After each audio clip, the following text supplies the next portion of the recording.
iyadoo muddooyinkii u dambeeyay ka jireen xaalad biyalaaneed deegaano hoos yimaada gobolka Saraar ee Caynabo ayaa waxaanu kormeer ku maray deegaano hoos yimaada gobolka Saraar kuwaas oo ay ka jirto abaar aad u baahsan odayaashii waxgaradka ka soo jeeda deegaanka Ballaadhis ayaa cabasho ballaaran ka muujiyay biyalaan waqti xaadirkani haysata iyo baahiyaad kala duwan waxayna dadkaasi kaamamka ku nool Ballaadhis ay sheegeen inay waqti xaadirkani la ildaran yihiin gaajo iyo haraad waxaana hadalladoodii ka mid ah marka labaad halkan waxaanu joognaa meel la yiraahdo Ballaadhista hoose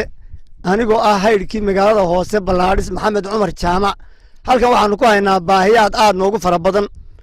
baahidaas oo ay noogu weyn tahay iminka abaar nagu saamaysay haraad iyo biyo la'aan iyo baahi dad iyo baahi dunyada baahidaas oo nala maraysa meeshii iminka baahida biyaha iyo raashinka ay ugu adkayd 25 sano ee ay dhisnayd magaalo hirgashay oo Soomaaliland u hirgashay oo afartii doorashada laga soo codeeyay sanduuqeedu yaal weeye kana tirsan gobolka Saraar 25 jirka weeyro maalintii la bilaabo dhashay iyo kashan jirka maanta wax baranaya inta u dhaxaysa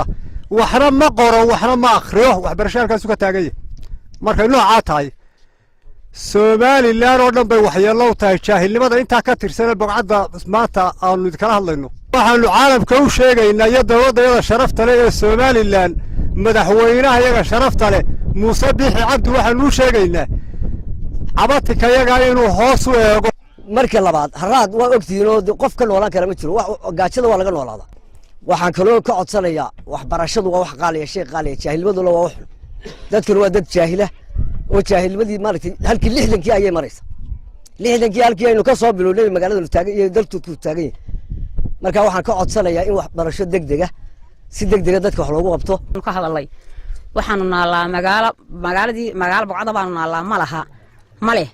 malcaamad male oo iskuul male oo xanaano male oo ambalaas male oo dhakhtar male oo guri dadweyne male oo ogaal male oo wareeg male oo didaal male ilaahay baa didaali taasaanu ka hadlaynaa oo joognaa ilaahay baana wax bixiya maanta waxaan codsanaynaa horta biyo baa dadkii abaaru ay heleen baabiyeen abaar labaad baa u raacday waxaanu doonaynaa Soomaaliland iyo madaxweynaha Muuse Bixi waxaanu doonaynaa waxaanu ka codsanaynaa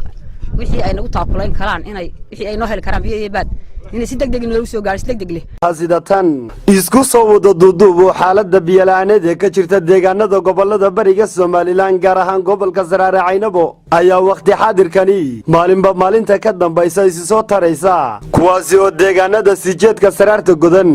ana iyagu haysan biyo waa Cali Aadan Dir Cali Tani wararka telefishinka on cable magaalada Caynabo